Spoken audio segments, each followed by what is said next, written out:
Nah, ini yang gua tunggu-tunggu, dateng juga akhirnya. Tada.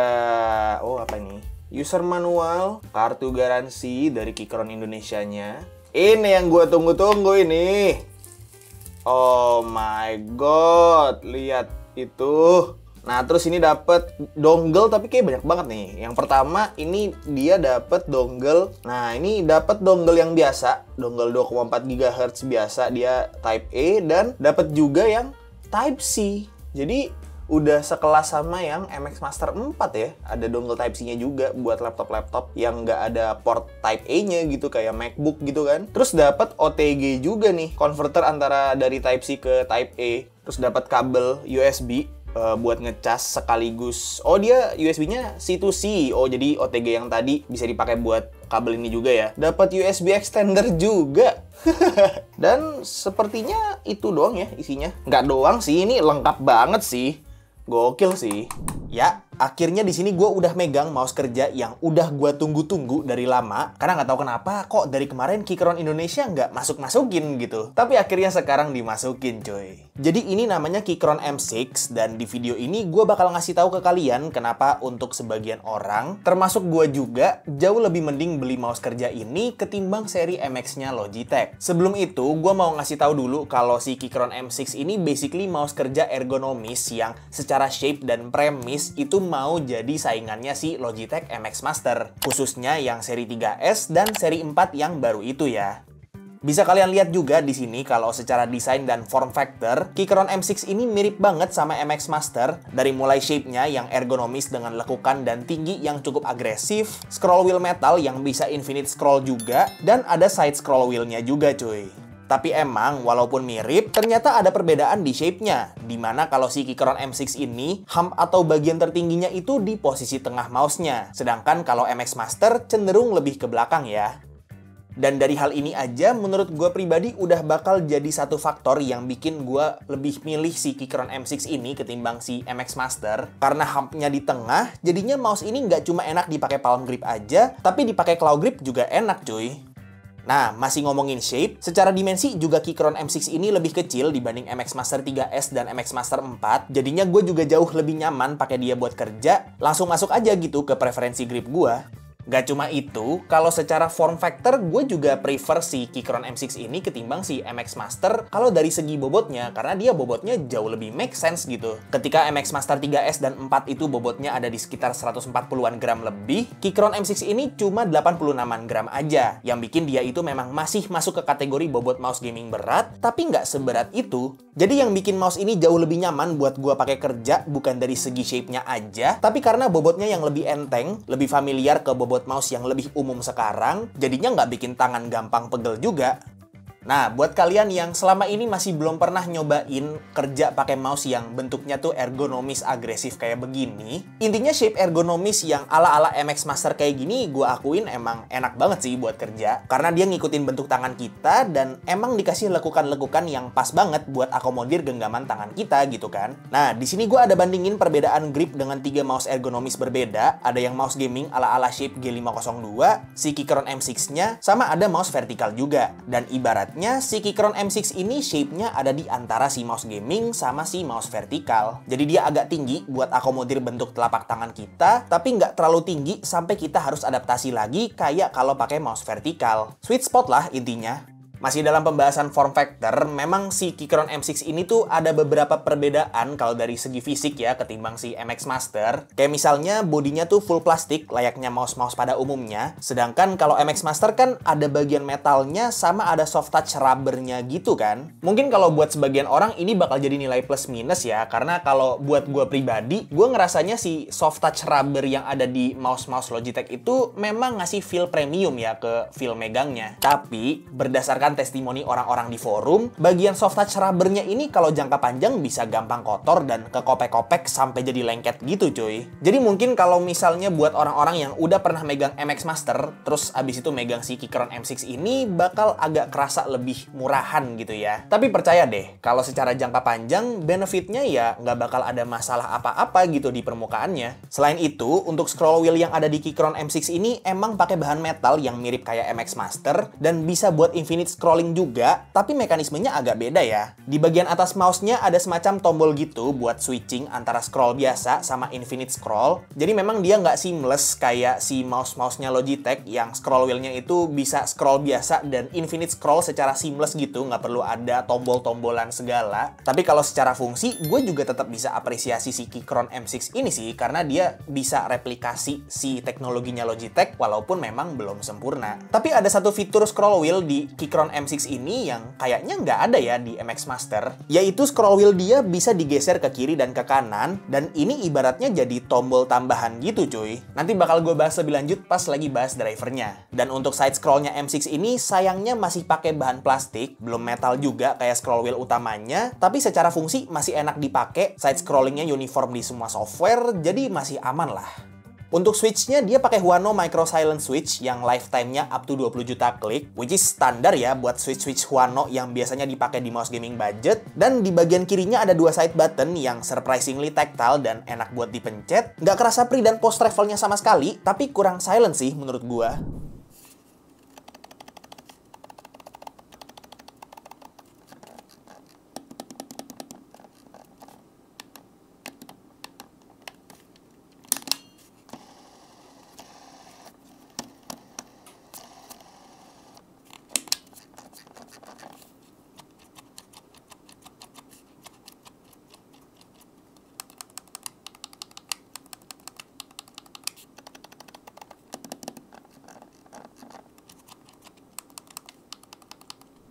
Nah, jadi kalau secara fisik kurang lebih kayaknya udah gue jelasin semua, cuman ada satu hal yang menurut gue tuh agak nyebelin dari si Keychron M6 ini, yaitu untuk mouse segede ini kok bisa-bisanya nggak kepikiran buat naro dongle holder. Padahal ini hal yang cukup krusial ya, karena kan untuk sebuah mouse kerja itu notabene-nya jauh lebih sering untuk dibawa-bawa gitu dibanding mouse gaming. Ya, si MX Master juga punya kebodohan yang sama sih, nggak ada dongle holdernya juga, tapi kenapa kebodohan MX Master juga di-copy gitu loh sama Keychron, gue nggak ngerti. Anyway, kalau secara fisik itu aja, sekarang gue mau bahas speknya yang memang di beberapa aspek itu sebenarnya simple, tapi Logitech tuh nggak mampu. Untuk sensornya dia pakai PAW3395, which is sensor grade gaming yang cukup flagship, ditambah dia polling rate-nya juga up to 1000 Hz untuk yang varian gue punya. Sebenarnya dia ada varian yang 4K sama 8K juga, tapi emang sama Keychron Indonesia tuh nggak dimasukin ya, dan sebenarnya menurut gue juga kayaknya 4K atau 8K agak overkill sih kalau buat mouse kerja yang mungkin aja bisa dikatakan mouse hybrid juga gitu, tapi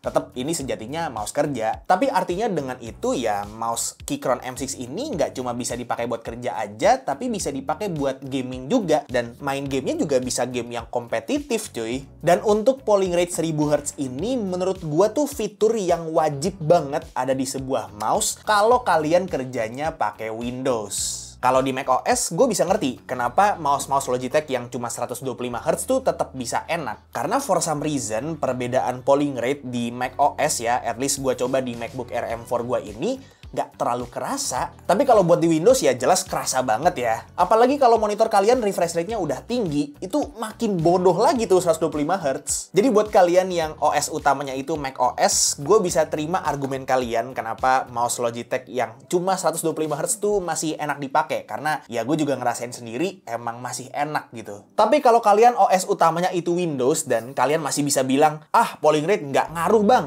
itu namanya kalian coping. Anyway, secara spek internal, gue bisa bilang si Keychron M6 ini ya udah bagus banget ya untuk sebuah mouse kerja yang ya bisa dipakai buat main game juga. Cuman emang ada satu keunggulan di seri MX Master yang nggak ada di Keychron M6 ini, which is kemampuan untuk dipakai di atas kaca. Sebenarnya ada juga kok sensor PixArt yang bisa dipakai di kaca, which is yang seri PAW3805, dipakai juga sama mouse Slow Free Touch. Tapi secara akurasi emang sensor itu masih kurang sih kalau dibanding sama sensor-sensor gamingnya PixArt. Ya sekedar informasi lah buat kalian yang masih belum tahu. Nah selain itu Keychron M6 ini juga udah triple mode connection yang artinya selain bisa dipakai secara wireless, dia bisa dipakai di mode wired juga. Dan mouse ini juga udah ada onboard memorinya yang bakal gue jelasin fungsinya abis ini. Sekalian bahas drivernya. Terakhir, untuk baterainya di sini Keychron klaim kalau dia itu up to 120 jam pemakaian kalau pakai polling rate 1000 Hz. Tapi untuk real life skenario-nya di sini udah gua tes. Gua pertama kali pakai mouse ini tuh di tanggal 23 Oktober dengan sisa baterai kalau nggak salah 86% secara bawaan ya, belum gua cas sama sekali. Dan sekarang hari ini gua syuting video ini di tanggal 27 Oktober, itu sisa baterainya masih 80-an%. Kayaknya ini at least bisa 3 minggu sih sekali ngecas. Oke, jadi untuk web drivernya si Keychron M6 ini, dia itu udah web base yang artinya kalian itu udah nggak perlu install apa-apa lagi buat konfigurasiin si mouse-nya. Cukup ke websitenya aja nih ya, launcher.keychron.com nih, gua refresh nih ya. Nah, itu langsung kebuka, cepet kebukanya, dan kalian tinggal connect aja nih si mouse Keychron-nya, dan dia bakal langsung muncul konfigurasinya. Dan artinya kalian bisa konfigurasiin mouse ini nggak cuma di Windows aja, tapi bisa di Mac OS dan bahkan di Linux juga bisa, karena tinggal akses aja gitu lewat browser. Cuma note aja kalau kalian itu cuma bisa akses si web drivernya ini kalau misalnya kalian connect mouse-nya pakai koneksi 2,4 GHz yang pakai dongle atau pakai koneksi wired aja. Kalau pakai Bluetooth itu belum bisa. Nah, drivernya ini sebenarnya simple banget. Di sini ada tab customize yang bisa kalian pakai buat nge-custom semua tombol dan scroll wheel yang ada di mouse-nya, dan di sini udah gua coba buat setting untuk keperluan gua video editing di DaVinci ya. Di sini udah gua bikin profile DaVinci dan ini kurang lebih settingannya gua kayak begini. Terus untuk yang geser scroll wheel kanan kiri juga udah gua setting ya. Di sini buat undo redo tapi khusus buat DaVinci aja. Jadi bukan undo redo yang biasa Ctrl Z sama Ctrl Y, tapi Ctrl Z sama Ctrl Shift Z kalau buat di DaVinci. Nih, langsung aja gua contohin ya di DaVinci-nya. Jadi let's say misalnya gue lagi ngedit, terus gue split gitu klipnya, terus ini mau gue delete nih yang ini. Nih gue kalau misalnya mau ripple delete gitu ya, ini misalnya kan kalau ripple delete itu dia langsung ngegeser klipnya ke samping gitu ya. Kalau buat ripple delete gue tinggal pencet side buttonnya aja dan dia bakal nge-ripple delete. Dan kalau misalnya nggak jadi mau gue undo gitu, ini gue tinggal geser scroll wheel-nya ke kiri dan dia bakal undo. Nah terus misalnya gue mau delete klip aja, nggak mau ripple delete, gue tinggal pencet side button yang satunya lagi, dia nge-delete klip aja. Dan kalau misalnya mau gue nggak jadi delete, ya gue undo. Tapi jadi mau delete, oh gue redo aja. Nah tuh, gue tinggal geser-geser scroll wheel ini dan dia undo redo. Gokil ya. Jadi di sini kalian bisa custom sesuai keperluan dan kebutuhan kalian. Di sini juga udah dikasih banyak banget pilihan buat customization si tombol-tombol dan si scroll wheel-nya ya. Ada basic key, shortcut keys, keyboard combination key, multimedia keys, makro, DPI, dan game key juga ada. Ini gue belum explore lagi sih buat apa. Kayaknya ini buat main game sih. Cuman emang ada satu kekurangan di drivernya Keychron ini, yang mana dia itu nggak ada settingan atau profile-profile khusus buat aplikasi kayak si Logi Options Plus. Tapi sebenarnya ini bisa diakalin lewat si profile ini ya. Jadi di sini si Keychron udah kasih 5 profile berbeda yang bisa kalian setting beda-beda. Jadi let's say misalnya ini profile 1 udah gua setting buat DaVinci, tapi misalnya profile 2 mau gua setting buat Microsoft Excel gitu. Ini tinggal gua ganti-ganti aja nih tombol-tombolnya sesuai yang gua butuhin kalau gua kerja di Excel. Dan misalnya gua mau bikin profile lagi buat Photoshop gitu ya, gua tinggal masukin di profile 3 aja gitu. Jadi ini ada 5 profile yang bisa kalian customize sesuai aplikasi-aplikasi yang kalian pakai. Sisanya sebenarnya simple aja, standar kayak software-software atau driver-driver mouse pada umumnya. Ada pointer yang bisa kalian pakai buat ngatur DPI sama polling rate-nya. Terus ada tab advance buat ngatur-ngatur settingan mouse-nya yang lebih teknis, kayak misalnya ada lift of distance, sensor performance, ada ripple control, angle snap, sama motion sync. Ada scrolling direction nih ya buat Mac OS ya, ini kebantu banget buat pengguna Mac OS pastinya, ngebedain scrolling antara trackpad sama mouse gitu kan. Terus ada settingan makro juga ya, kalau misalnya kalian mau pakai makro di mouse ini. Dan ada tab buat update firmware. Di sini belum ada firmware update apa-apa, jadi misalnya nanti kedepannya Keychron mau upgrade softwarenya lagi supaya bisa lebih nyaingin Logitech gitu kan, who knows, ini mungkin bakal ada update-nya di sini gitu. Nah, tadi kan gue ada sempat mention kalau si Keychron M6 ini tuh ada onboard memorinya. Nah, di sini gue jelasin nih, kira-kira fungsinya tuh buat apa. Nah, jadi di sini gue mau jelasin buat onboard memorinya. Ini kan si Keychron M6 ini udah gue setting sedemikian rupa buat delete pakai ini, terus undo tinggal gini, terus gue mau delete klip lagi, tinggal pencet ini, terus undo, redo gitu kan. Nah ini kan udah ke save semua nih di onboard memory gue, dimana di sini di PC gue connect-nya pakai dongle 2,4 GHz. Gue pengen pindah gitu, gue pengen kerja di MacBook gue. Misalnya gue mau pergi, terus gue mau kerja di MacBook gue.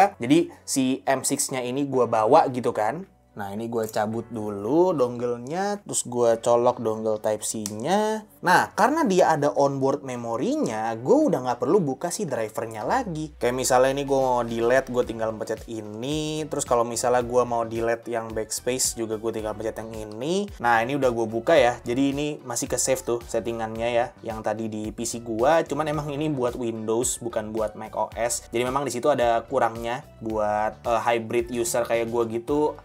Sedikit agak direpotkan buat onboard memorinya, tapi at least buat delete sama backspace dan lain-lainnya itu masih ke save semua. Nah terus onboard memorinya ini nggak cuma bisa dipakai buat koneksi dongle atau wired aja, tapi bisa buat Bluetooth juga ya. Jadi let's say kalian bawa mouse ini buat kerja gitu ya di laptop kalian setelah kalian udah kerja di PC kalian, terus lupa bawa dongle-nya nih. Let's say misalnya lupa bawa dongle nih, nggak ada nih, nggak kebawa nih, terus jadinya cuma bisa connect pakai Bluetooth aja. Jadi nah ini ya udah connect Bluetooth-nya Keychron M6. Nah terus misalnya gue mau function kayak tadi nih, mau gue delete nih. Nah masih bisa coy, gokil. Jadi misalnya yang ini pengen gue delete juga pakai yang backspace, masih bisa. Jadi itu fungsinya onboard memory, nggak perlu buka-buka driver lagi selama kalian masih ada di satu ekosistem gitu ya. Kalau misalnya buat hybrid antara PC dan Mac OS memang agak ribet dikit, tapi ya tetap berguna sih ini onboard memorinya. Oke lah. Oke, jadi Keychron M6 ini harganya ada di 1,1 juta as of today gue bikin video ini. Which is agak aneh karena gue beli pas dia rilis dan harganya waktu itu masih 950 ribuan. Tapi tetap, Keychron M6 ini harganya masih lebih murah dibanding MX Master 4 dan MX Master 3S yang udah turun harga karena si MX Master 4 rilis. Memang, Keychron M6 ini bukan alternatif yang sempurna buat MX Master. Ada hal-hal yang bikin Keychron M6 ini unggul, tapi ada hal lain juga yang bikin MX Master lebih unggul dibanding si M6 ini. Kayak misalnya, software dia yang bisa di-custom per aplikasi. Terus sekarang juga ada fitur action ring yang cukup menarik juga sih. Dan karena itu, gue akan selalu bisa apresiasi Logitech untuk software mereka, karena untuk mouse 400 ribuan mereka aja tuh juga kebagian gitu software bagusnya yang si Logitech Options itu. Tapi jangan salah, menurut gue drivernya si Keychron M6 ini juga nggak kaleng-kaleng ya. Buat gue sih udah jauh lebih dari cukup, khususnya fitur yang bisa bikin kita ngatur semua tombol yang ada di mouse ini ya, termasuk geser kiri kanan scroll wheel-nya, dan pastinya kemampuan buat misahin scrolling dari mouse sama trackpad Mac OS, karena itu nggak ada di semua software mouse gitu for some reason. Itu, aduh tolong ya, buat para produsen mouse-mouse lain di luar sana, atau buat Apple-nya langsung ya, buat Mac OS-nya, kenapa sih? Ini fitur basic loh padahal. Nah, kalau masalah hardware, gua rasa bisa diadu sih. Oke, MX Master punya scroll wheel yang lebih canggih dikit, tapi Keychron M6 scroll wheel-nya bisa digeser kiri kanan. Terus MX Master bisa dipakai di atas kaca, tapi M6 ini polling rate-nya udah 1000 Hz, which is sekali lagi ini bare minimum ya. Tolong ya Logitech, ini 1000 Hz tuh bare minimum. Dan masih banyak lagi plus minus yang udah gue jelasin di video review yang cukup panjang ini ya. Jadi kalian bisa lah nimbang-nimbang sendiri. Kalau menurut opini gue, buat kalian yang user Mac OS dan budgetnya ada buat ngambil MX Master 3S ataupun MX Master 4, ya silakan aja ambil. Karena gue bisa akuin buat Mac OS, MX Master atau mouse Logitech in general itu enak buat dipakai. Tapi kalau kalian user Mac OS dan budgetnya kepepet, ini Keychron M6 bisa jadi alternatif yang tetap mantap juga sih. Nah, kalau kalian user Windows atau user hybrid kayak gua, ada PC Windows terus ada MacBook buat Mac OS, gua akan jauh lebih rekomendasiin kalian buat ngambil si Keychron M6 ini. Karena any day of the week, gua bakal pilih polling rate 1000 Hz ketimbang fitur-fitur action ring atau haptic touch atau apalah itu. Ya kali gua bakal nge-spend 2 juta buat mouse 125 Hz. Oke, paling segitu aja untuk review gua terhadap si Keychron M6 ini. ini tolong ya Keychron Indonesia di-adjust lagi harganya. Masa 1,1 juta? Ini nambah dikit udah dapat MX Master 3S loh. Balikin lah ke 900 ribuan biar orang-orang tuh bisa jadi lebih yakin buat ngambil ini ketimbang si MX Master. Buat kalian yang tertarik ngambil mouse ini, link pembeliannya udah gue taruh di deskripsi, dan semoga video ini bermanfaat buat kalian semua. Like kalau kalian suka videonya, dislike kalau nggak suka, dan jangan lupa untuk subscribe supaya kalian nggak kelewatan video gue yang selanjutnya. Kita ketemu lagi di video selanjutnya. It's been by Tommy, and as always, peace out.